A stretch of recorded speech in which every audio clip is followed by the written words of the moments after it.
શ્રી તે હસીનાબેન સરકારી આવાસમાં રહે છે. હસીનાબેનનો ઘરવાળો રિક્ષા હલાવે છે હજી હાલ ઘડી. અને સરકારી હોસ્પિટલમાં આજે માનવ સેવા એટલે ફ્રી ઓફમાં 24 કલાકમાં એક ટાઈમ જમવાનું છે. મારે ખર્ચ શું છે? બરાબર છે, દીકરી તો પરણી ગઈ છે, પણ આમાં મારા પોતાનું ખર્ચ માટે મેં કાંઈ જરૂર નથી. હું તો એમને જીવી જાઉં છું. પણ જે કાંઈ આમાં ખર્ચ થાય છે, આમાં ખર્ચ તો થતું હોય છે ને કાયમના. તમે 2, 3, 4 બોડી હિસાબ કરો. હવે એક બોડીમાં 5 મીટર કાપડ આજ 15 વર્ષ સામને મેં કાઢ્યા છે.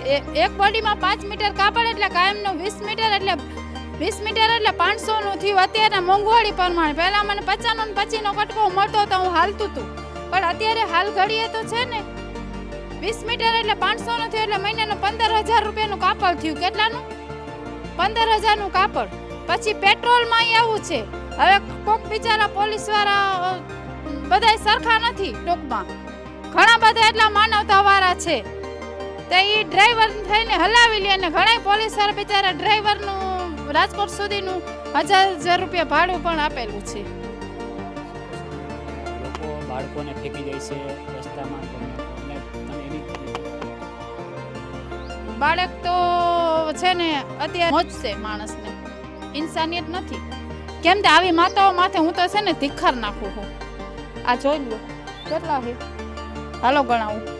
માતાઓ કેટલા હવે બાળક નાખી દીધા છે. ઉકેડા